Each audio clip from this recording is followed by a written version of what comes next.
Okay, so I'm going to try to make this as quick as possible. This is about how I'm tired of being in situations where I'm getting treated like I'm Martha Stewart and stuff like that, or I'm being treated like basically having to prove that I'm just as good as everybody else and just having to prove that I'm not subhuman and all that. And I actually talked about this a couple of times before, especially when I was in the sped thing, because I really just felt like I was somebody's dog the whole time because I had to get walked to the bathroom, walked there, walked here. And plus, at one point, I had made a video about how the pod staff said that I was arrogant and and they feel like I think I'm smarter than them and better than them and stuff like that, which was completely stupid. And that's the thing, people say stuff like that when they're mad because you know what's going on. Because when I get put in these crazy situations and I actually understand what's going on and how bad the whole situation is and that it's not okay, it really triggers people and makes people mad that I know what's going on. But I'm not even about to get into that. So I keep put in all these situations where I'm basically being punished for stuff that never even happened. It's like how the whole sped thing that is a part of Georgia's racist, I was about to say racially based, but racist special ed system, where if you're black and you get into a fight or you curse, you can get put in special ed for that, and you get put in these weird punishment placements that were used during the Jim Crow era and stuff like that. And the thing is, I didn't fight anybody, and I don't even curse, and everybody on here knows that. And the funny thing is, I even had a video about how some kids had stole some money from me that I had saved up, even though they have money and stuff like that. So the thing is, I went through all types of stuff, and I continuously didn't fight anybody, even though I really should have. And of course, it's still a risky situation because even though I can fight, it's just the fact that I'm so underweight for my age to where everybody else is bigger than me, and I'm really putting myself at risk of trying to fight anybody anyway. But of course, a lot of people there couldn't fight. Not that that's even the point. The point is, even though I should have fought people for a whole bunch of reasons, like stealing my money that I had worked hard for, and I already had people in the house trying to steal from me on a daily, I didn't fight them. But yet I get put in this weird placement and lied to about the fact that I was even getting put there for if you got into a fight, which is still completely not okay that they put people in special ed if they're black and get into a fight. But of course, that's not why I got put there. My mom got me put there. So then what else do I have to say about that? But yeah, I keep getting put in all these situations where I'm getting punished for stuff that didn't even happen, and it's stuff that I just completely would never do. And like I said, or at least like I've been wanting to say and have been mouthed after daydreams about, making videos about, but I never did it. Throughout my life, and even when I was put in the pod thing, I was told that I'm not bad. And I've always been told, well, you're not bad, it's just that you're you, and stuff like that. Or you're not bad, you're just really weird, or you're strange, and stuff like that. And that's the thing, out of all the stuff that I actually could be doing that's considered bad, I don't do and never have done, and work towards never doing. But yet I still end up getting punished for this stuff that I would never even do. And then people admit that I'm not bad, and that I'm just weird and stuff like that, or I'm just me, whatever that's even supposed to mean. And so then it's like I'm basically getting punished for being weird and stuff, and then I have to try to prove that I don't belong in these little situations I get put in for things that I haven't done. And then even though they know that I shouldn't be there, and they admit that, and they even say it before I do, I still have to stay there because since I'm underage, I really have no choice. And then I spend the whole time trying to prove that I shouldn't be getting treated bad, trying to prove that I shouldn't be getting, discriminated against and just treated like trash, really.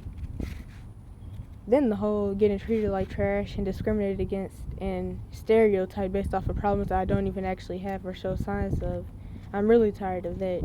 Like people being scared or staff members being scared because what my mom tells them, even though I don't even have those problems. And it's like, that's one reason why I also want to be a mental health advocate.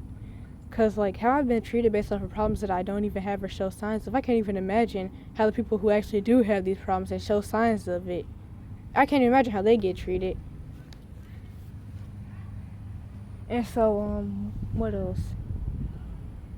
Then just the whole pod thing and how they would talk about us and then the reactive abuse, and they'd be like, And they called the people that went to school in the building the normal kids, and the kids that got to ride the bus with other people were the normal kids. And they were like, well, the normal kids can't come in here unless they're taking tests or something.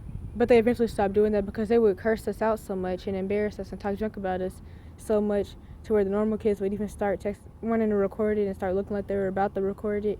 And they would spend their whole time watching the pod staff bully and verbally abuse us to where it would take them 2 weeks to finish a 20-question test because they would spend the whole time in there watching what was going on. So Miss B started testing them in the building.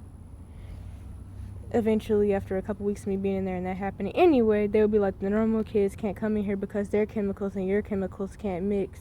And we just weren't allowed to be around them, and we had to get walked to the bathroom and walked to lunch, and I just felt like I was somebody's dog because of how I had to get walked around. Then I already have videos about all the stuff that happened, and I even made a playlist on this channel specifically about the abuse, all the videos of all the prison, school situations, all that whole playlist is on the Part 4 channel, though, because that happened way before I even made this channel.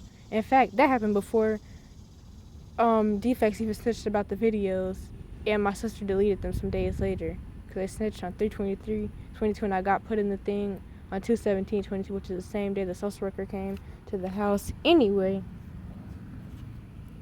But yeah, I'm tired of being put in these situations where I have to prove that my everyday life is my everyday life, or feeling like I have to prove that this is actually happening, even though it's obvious, and authorities pretend to believe obvious lies of the perpetrators just as an excuse to not do their job. I've been realized that a little while ago, not just from my situation, but from hearing other people's stories of, like, I even have a video about how a lady was sexually abusing her son because this dude said he knew somebody who reached out to them about the sexual abuse, and the school didn't care, the school counselors didn't care, the teachers didn't care, CPS didn't care, and the mom just told oh, woe is me, I have a teenager or a kid that is disobedient, I'm trying to do everything in my power to get them to listen to me. How do you even use that as an excuse for sexually abusing somebody anyway? That just shows that authorities don't actually believe this stuff, because it's obvious lies. They just pretend to believe it as an excuse to not do their job. Because like somebody said in the YouTube comment section, CPS takes away kids that aren't getting abused and will say that they're not getting abused because it's easier to take them away than actually investigating the case where somebody actually is getting abused. Anyway, back to what I was supposed to be talking about. But yeah, I'm tired of having to prove my everyday life. I'm tired of having to prove that I deserve to be treated as a person and prove that I'm just as good as everybody else and getting treated like what is that crawling through? Oh, that's a grasshopper. I was about to say, are they supposed to be that big though? But anyway, so I have to prove that I'm just as good, prove that I should be treated like a person. I'm always treated like I'm subhuman. I'm constantly put in these situations where if somebody didn't know me, if you would just look at the situations I get put in, you would think that I had a long, lengthy, serious criminal record or something, and I killed people or something. So I'm tired of getting treated like I'm doing terrible things, even though I'm really not doing anything. And it's just so much stuff that I could say about it. I'm just tired of being put in these situations that I shouldn't be getting put in. And it's really like, it's kind of been admitted that a lot of times I'm getting in trouble solely for being weird or just strange or different. And not actually because I'm bad, because people do admit that I'm not bad. And honestly, bad is just, I don't even like that term, because bad is usually just a cover-up word for traumatized. And so yeah, I'm just tired of being treated like I'm Martha Stewart or Jeffrey Dahmer, or I am not good enough, or I'm doing stuff that shouldn't be being done, if that even made sense. I'm trying to explain it in the best way possible. Because I mean, think about it. I talked about the pod thing so much, and it's like, the way we were isolated and not allowed to be around anybody, of course it was mostly because they didn't want us talking to the staff members about the stuff that they did to us, because they didn't want to get reported and lose their jobs for their abuse. But it's like, still, the fact that we weren't allowed to ride the bus with other people, and I had to sneak to ride the bus with the quote-unquote normal kids, we were getting treated like we had killed people. I mean, I don't know about anybody else in there, but it's just like we were getting treated like we really just shouldn't be in school at all anyway. Which is why I feel like if you're going to put people in these placements that already aren't for academics and they can't get a diploma from it, you might as well just give them a decision and not be in school at all. Because what's the point of forcing somebody to sit in this quote-unquote school placement even though you admit that it's not for academics? You can't pass the grade well in there. You can't get a high school diploma. You're just collecting tax money off of them being in there. And they're getting nothing out of it but extra abuse. So yeah, that's that. Hopefully I have enough space for the next video.